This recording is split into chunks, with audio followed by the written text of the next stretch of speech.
कौन थे देवराहा बाबा, जिनकी इंदिरा गांधी भी थी भक्त? जानिए उनके बारे में कुछ दिलचस्प बातें। देवराहा बाबा ने अपनी उम्र, तप और सिद्धियों के बारे में कभी कोई दावा नहीं किया।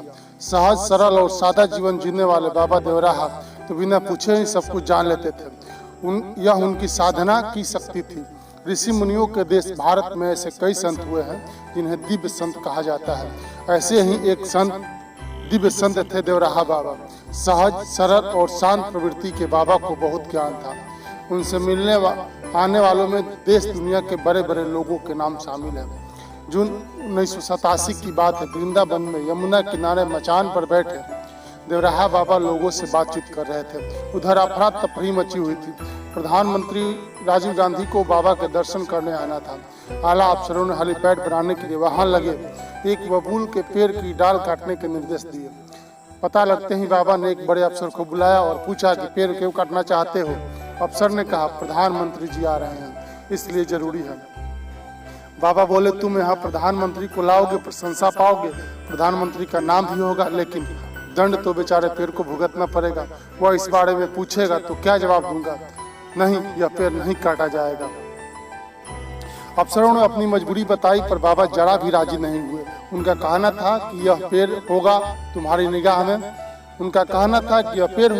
निगाह में। मेरा तो साथी है, पेड़ नहीं कट सकता। बाबा ने तसल्ली दी और कहा कि घबराओ मत, प्रधानमंत्री का कार्यक्रम टल जाएगा। 2 घंटे बाद ही प्रधानमंत्री कार्यालय से रेडियोग्राम आ गया कि प्रोग्राम स्थगित हो गया।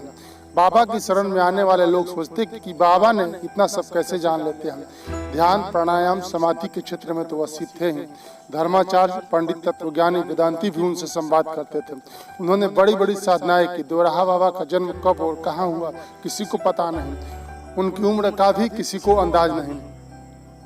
उत्तर प्रदेश में देवरिया जिले के रहने वाले होने से उनका नाम देवराहा पड़ा।